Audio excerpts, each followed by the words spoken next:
আসসালামু আলাইকুম। আজকে আমরা পিএইচপির একটি প্রবলেম নিয়ে কথা বলবো। এখানে দেখুন একটা ভ্যালু আছে 2000.555। এখান থেকে যদি আমরা 1000 বিয়োগ করি তাহলে আমাদের যে বিয়োগ ফলটা আসে তা হচ্ছে যে 1000.555 এবং সেটাকে আমরা একটা কন্ডিশনের মাধ্যমে চেক করতেছি যে ইকুয়াল ইকুয়াল কিনা। এখন যদি এটাকে আমি ইন্টার বাটন প্রেস করি তাহলে এখানে দেখাচ্ছে যে এটা একটা ফলস টাইপের ভ্যালু। আমরা যদি আমাদের এই প্রথম ভ্যালুটাকে যদি এই দ্বিতীয় ভ্যালুটা মাইনাস করে দিলাম দিয়ে যদি আমরা এটাকে ইন্টার বাটন ক্লিক করি তাহলে দেখুন এখানে যে ভ্যালুটা দেখাচ্ছে যে এদের বিয়োগফল যা এবং সেই ভ্যালুটা এখানে চেক করা হয়েছে। তো সেক্ষেত্রে এখানে এই প্রবলেমটা দেখাচ্ছে।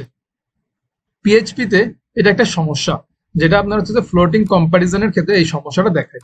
তাহলে এই প্রবলেম থেকে সলভ করার উপায় হচ্ছে আমরা এখানে রাউন্ড ফাংশনটা ব্যবহার করব। তাহলে তার জন্য আমরা এখানে এই কন্ডিশনের উপরে লিখে দিব এটা রাউন্ড রাউন্ড এবং এটা যেহেতু আমার 3 ডিজিটের নিয়ে কাজ করতেছে তাই আমি এখানে রাউন্ড 3 লিখে দিলাম যে 3টা ডিজিটের রাউন্ড দেখাবে। এবং যদি আমরা এখানে ইন্টার বাটন প্রেস করি তাহলে এটা আমার ট্রু দেখাচ্ছে। তাহলে এই টাইপের যদি আমরা ফ্লোট টাইপের ডেটা নিয়ে যদি আমরা কোনো কম্পারিজন করি তাহলে সেক্ষেত্রে আমাদেরকে অবশ্যই রাউন্ড মেথডটা কল করতে হবে। রাউন্ড মেথডটা যদি আমরা কল করি তাহলে আমাদের এই ক্ষেত্রে প্রবলেমটা সলভ হয়ে যাবে। এবং আমাদের এখানে যদি আমাদের দরকার পড়ে তাহলে আমরা এখানে রাউন্ড কথাটা লিখে নেব যে রাউন্ড এবং এটাকে দিয়ে দিলাম এটা 3 ডিজিটের রাউন্ড করবে। তো এক্ষেত্রে আমাদের ট্রু দেখাচ্ছে। এবার দেখুন পিএইচপি ডকুমেন্টেশনে এই কথাটি বলা হয়েছে যে এখানে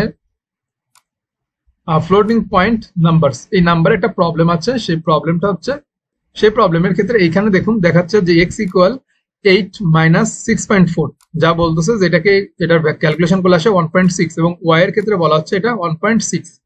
কিন্তু দেখুন যখন এখানে ভার ডাম্প করা হচ্ছে x ইকুয়াল ইকুয়াল y তখন বলছে ইটস নট ট্রু। কিন্তু যদি আমরা দেখতেছি যে এইটা এবং এইটা দুইটা ভ্যালু হচ্ছে যে সমান তারপরে এখানে বলতেছে এটা নট ট্রু। তো এইটা হচ্ছে যে পিএইচপির একটি প্রবলেম।